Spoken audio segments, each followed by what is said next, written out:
नमस्कार। कल मैं एक विद्वान को सुन रहा था तो उन्होंने अपने बयान में कहा कि लोगों पर शनि सवार है, राहु सवार है, तो अगर शनि का वजन लाखों करोड़ों अरबों टन है और वह किसी व्यक्ति पर सवार होगा तो इसकी क्या क्रिया प्रतिक्रिया होगी। तो इस ढंग का प्रश्न जब विद्वान उठाते हैं तो मुझे उनकी बुद्धि पर तरस आती है कि प्रभु, अलंकार के भाषा को भी लोग कवर नहीं करते हैं विद्वान होकर के। जैसे कोई व्यक्ति कहता है कि पानी का एक गिलास ले आओ, इसका मतलब पानी का कहीं गिलास होता है? गिलास तो स्टील के होते हैं, तांबे के होते हैं, कांच के होते हैं। भाव यह था एक गिलास पानी ले आओ, इतना ही भाव था। फिर अलंकारिक भाषा में कहते हैं किसी लड़की को कि चांद जैसा मुखड़ा है, इसका मतलब एकदम गोल गोल मुखड़ा, ठोका हुआ और पीला पीला सा, ऐसा नहीं।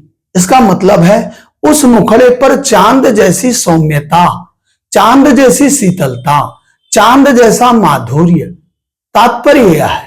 तो इसी प्रकार जब कोई व्यक्ति कह देता है कि शनि सवार है, इसका तात्पर्य है कि शनि का जो रेडिएशन, शनि के जो प्रभाव मंडल व्यक्ति पर पड़ना चाहिए और पकड़ना चाहिए उस रेडिएशन को, वो पर्याप्त मात्रा में नहीं पकड़ पा रहा। जैसे सूर्य की किरणें समान मात्रा में सब पर पड़ रही हैं, लेकिन किसी व्यक्ति के अंदर जब अधिक संग्राहक क्षमता है तो वो सूर्य प्रधान होगा, वह आग्नेय प्रधान होगा। इसी की तुलना आयुर्वेद में भी किया गया कि वह अग्नि छाया से है, आग्नेय प्रधान है। द्रौपदी को अग्नि सुपुत्री कहा गया, इसका तात्पर्य अग्नि छाया से प्रधान अंकों वाली महिला।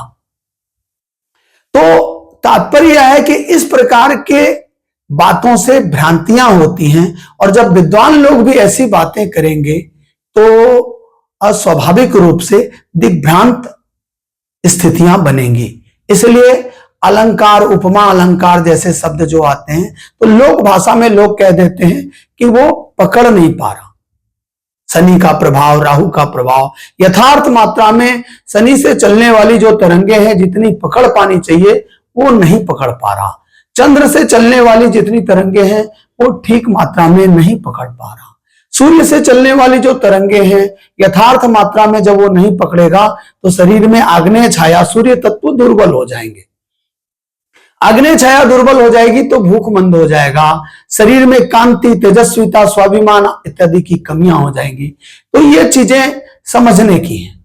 आप इसका यूं देखिए ना, प्रभाव का हर पूर्णिमा और हर अमावस्या को नाविक लोग ध्यान रखते हैं कि कब मुझे लंगर डालना है, क्योंकि जब पूर्णिमा होगा तो ज्वार आएगा समुद्र में और हर नाविक को इसका गहन ज्ञान होता है, इसलिए वो पहले लंगर डालते हैं। लूनाटिक एक शब्द आता है, लूनाटिक अंग्रेजी, हिंदी में उसको चांद मारा कहते हैं। इसलिए आप पागल खाना में जाके देखेंगे पूर्णिमा के दिन ज्यादा पागल लोग ज्यादा पागल होते हैं, आक्रोश अधिक होता है और सारे चिकित्सक समझ जाते हैं कि आज कुछ ज्यादा परेशानी बन सकती है, इसलिए सतत सावधानी बरती जाती है।